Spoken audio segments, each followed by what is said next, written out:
What does the term mental health mean to you? How is your mental health? How do you feel about it?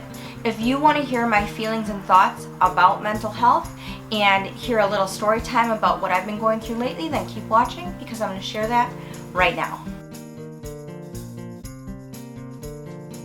Hey everyone, welcome to my channel if you're new and welcome back if you're returning.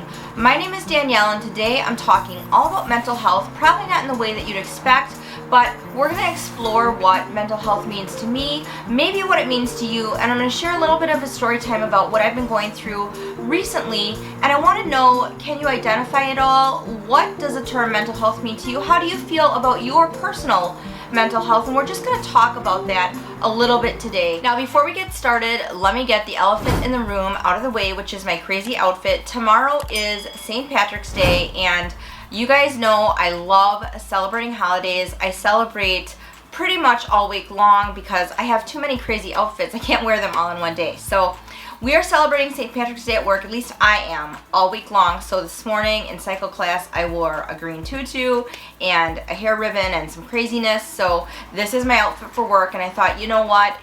I'm just gonna run with it. I don't have any makeup on because I had a skincare treatment this morning.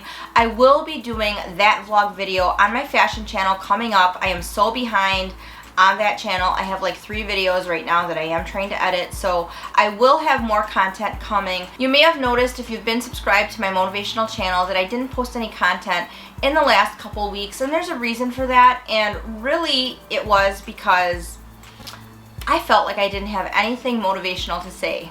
Now, those of you that know me, can you imagine that I've run out of words? I don't have anything to say. When it comes to me, if you know me personally, that sounds completely impossible, right? But I really felt like I didn't have any real positivity to share. I've been really burdened. I've been stressed out. I haven't been sleeping well, so it just hasn't happened. And to be honest with you, I've really lost my drive.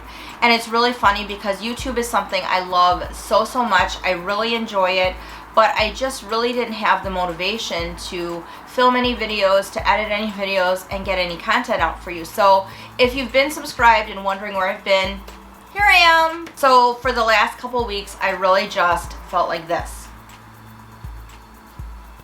Can you guys read this sign? Do you ever feel like that? Do you ever feel like you literally can't even tackle one more thing, have one more thing on your plate, have one more drama-filled event or situation come into your life? Yeah, that's how I've been feeling. And you know, a couple people in my life, a couple clients and friends and family have reached out and said, are you okay? Is everything going okay? I'm kind of worried about you. And you know, to be honest, I've lied. I've said I'm fine. But, you know, to be honest, nah, I haven't really been fine. Now, there's a couple reasons for that. One being that there is a time and place for everything, and when people are paying me at work to be motivational, positive, and help them work out, it is really not the time and place for me to dump all of my emotional baggage onto them. That's not what I'm there for, and that's not what I want to do. I want to give my clients and the people that are paying me to help them the best possible workout that they can have, the best possible motivation that I can provide. But, you know, those of you that know me well, you might know that recently I've been struggling a little bit. And, you know, my mom always said it's better to say nothing at all than to say the wrong thing or say something that is rude or unkind or just not right. And I firmly believe that. I think that that is so true. And I literally kind of just ran out of words. So my sweatshirt says lucky. Do I believe in luck? I would say not really. But I do believe in being blessed. I do believe in being fortunate. So I've been feeling like this, where I've been feeling like I literally can't even. But I'm really trying to get back to this, where I feel like a goal-getter. I'm trying to get there, and it's hard. So in talking about mental health, and it is something that I think there is still a stigma around it, I do believe that we are getting more comfortable in talking about it and sharing and being more open. I am the kind of person that I do just wear my heart on my sleeve, so a lot of times it is really easy for people to see that I'm upset or I'm not myself or I might be struggling emotionally. I kind of wish that wasn't the case at times, but that's just how my emotional makeup is. That's how I am, and I just have to accept that. But you know, mental health is something that does affect us all, just like your physical health, just like your emotional health, your spiritual health, your financial health, any other aspect of your life. You can either be healthy or unhealthy, and I do believe that your mental health and how healthy you are can ebb and flow based on the circumstances in your life. That's normal, that's natural, but what do you do when you're in a season or a time where you really are struggling with mental health issues? And they could be anything.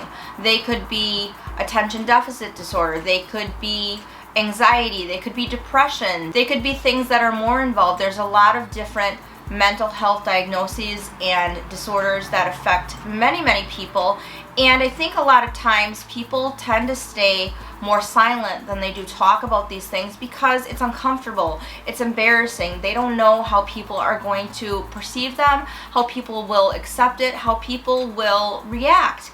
And I can really understand that because I have had my share of issues through the years, and I've shared a little bit of it, and maybe in the future I'll be willing to share more, but I just really can't tell you that I know from a personal standpoint how it is. It can be very hard, and I've also worked with a lot of clients that have really struggled with various different types of mental health issues, and so there's times when we feel healthy and there's times when we don't. And as of late, I will be honest, I have not been feeling very mentally healthy at all. I've been feeling really stressed, I've been feeling really overwhelmed. I have had situations where people have really needled me and picked at me and really wanted a lot of things right away that I wasn't ready to do or that I couldn't provide right away. And sometimes things in your life can just happen in a snowball effect where one thing happens one after another, and there's really nothing you can do about it. It's just situational, it's just the way your life is going. But what do you do in those moments? How do you handle it? How do you come out of it and just kind of regain some of your mental health again? Let me tell you, I don't have all the answers. It's hard. It's really hard. And to be honest, right now as I'm filming this video, I'm still struggling. I really don't have all the answers, but what I can tell you, one of the things that I knew is I had to set boundaries in my life. Boundaries for myself, boundaries for the other people in my life. I had to say, no, I'm not willing to take this on at this time. I need this time, or no, I have to do this at this time, or whatever the case may be. And it's okay to say no. It's okay to realize that you need some time for yourself. I had a client, Tyler, who told me last week, he said, I'm just feeling really burned out. I just feel like I need a couple mental health days. And I think that when you feel that way, it's really important to recognize that and to do something about it. And he is really mentally healthy, and he did just that. He told me yesterday that he had taken a couple days off this week, towards the end of the week, because he just needed some time. And I think that's really important. I think that's really healthy. So he said, Danielle, you know what I want to do with my time off? I said, what? He said, I want to train with you. I want to have another session. So that's what we're doing on Thursday. So that'll be really great. It'll be really fun, I think, to see Tyler extra. And I really applaud him for really recognizing what he needed from a mental and emotional standpoint and taking action to really take care of himself. Because you know what, I don't always think this way, I don't always do this, but we really should think of our bodies as imported luxury cars. If you had a really expensive imported luxury car, or a sports car, a muscle car, whatever you're into, or a luxury handbag, I don't know, I'm into that. But whatever you're into that you really value, that would be really expensive and really pricey, that you'd want to take really good care of, you need to think of your body. And when I say your body, I mean your physical body, your emotional body, your mental body, your spiritual body, as that imported luxury item that you really need to take good care of. Because, you know, you guys have heard the slogan, we only have one body. If we lose it, where will we live? And that's true. And I know also from personal experience, from myself and from working with clients, when you lose your health, basically you lose everything. And it doesn't matter how much money you have, how much time you have. Health is everything. In all facets, physically, emotionally, mentally, spiritually, financially, everything. It really matters. So we need to start treating ourselves like we are something worthy of really taking care of and really managing well and really valuing. And I don't always do that. In fact, I wasn't really doing that. And I think that might be why I got in this funk and really started feeling the way I felt.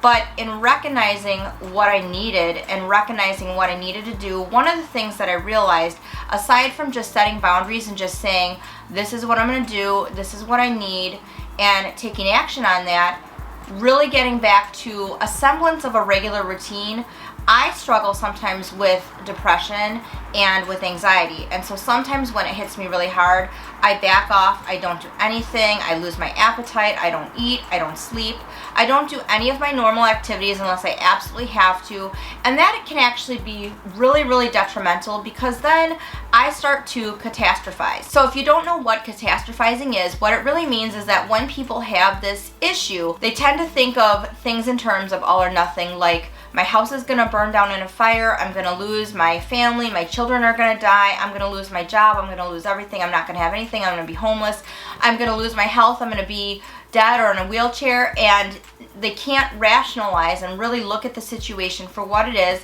and really in turn think of the worst case scenario. So let's think in terms of a current situation that I'm going through, for example. So you guys might know, I've mentioned this before, that COVID has really affected my personal training business negatively because a lot of people have been nervous about working out and coming to the gym and knowing that as a trainer, a lot of times I cannot socially distance myself from them if I'm correcting their form or handing them weights or whatnot, depending on what we're doing. So they've been nervous, so I've lost a lot of my business due to COVID, and it's really affected me financially. So in thinking like COVID's never going to get better, I'm going to keep losing clients, I'm going to keep losing my business, and then I'm going to be homeless, and I'm going to lose my kids, I'm not going to have anything, and then I won't have any health insurance because I won't have any money, so I'll just be sick all the time and I'll be on the street laying in a cardboard box. Okay, do you guys see when I'm saying this out loud that it actually sounds fairly ridiculous? None of those things are going to happen to me. They're not. And in actuality, if I really think about it rationally, things with COVID are actually getting better because people are getting vaccinated, people are feeling more comfortable about coming out in public. We've had an upswing at work. More people are coming to the gym. I have gained some new clients over the last couple of weeks, which I'm really excited about. So things are actually getting better, but in reality, even if the worst case scenario happened, if COVID still continued to affect my personal training business in the fitness industry, what would be the worst case scenario? The worst case scenario would be that I would hold on to the clients I have. I'd still continue to work. I'd still continue to try my hardest to do what I could to maintain what I had at work and gain new clients. And worst case scenario, if I really, really had to, I could go out and get another job. We know that retail jobs right now and service industries are pretty much booming right now. So there is work to be had, and I can always get another job if I need to. So really the worst case scenario isn't actually all that bad, but in my situation sometimes I tend to do that, and it just makes me more and more anxious, and it's kind of a snowball effect. So I think taking some time and really looking at your mental health, looking at where you are, if you feel really stressed, really anxious, really trying to get at the root of what's causing that and really see what you can do to curb that, what you can do to make it better.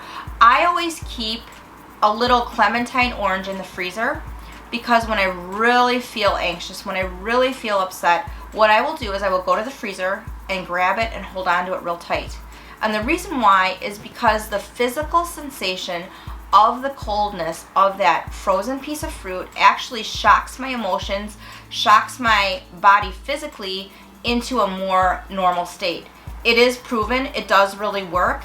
It is a therapy technique that I've used in the past, and it is a technique that I've used with my kids and other people in my life that I've helped, and it does really work because when we are struggling with mental health issues, when we are struggling with stress, when we are struggling with anxiety or anger or depression or whatever the case may be, we see a change in physical symptoms within our body. Our heartbeat quickens, we might get headaches, we might feel really tense, we might get pain in our neck or shoulders because we are so tense. So actually holding on to that really cold piece of fruit in the freezer can shock our bodies enough physically to return to a more normal physical state, which in turn can help us calm down and really sort of regain our senses and start to look at things hopefully in a more rational and normal way.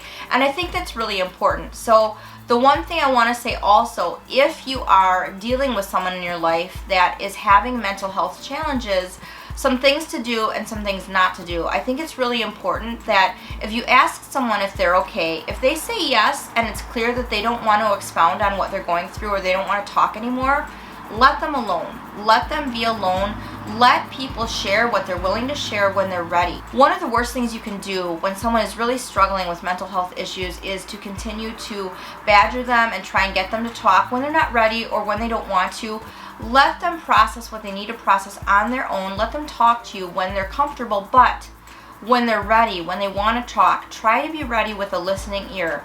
Do not try to fix their problem. Do not jump in. Do not interrupt.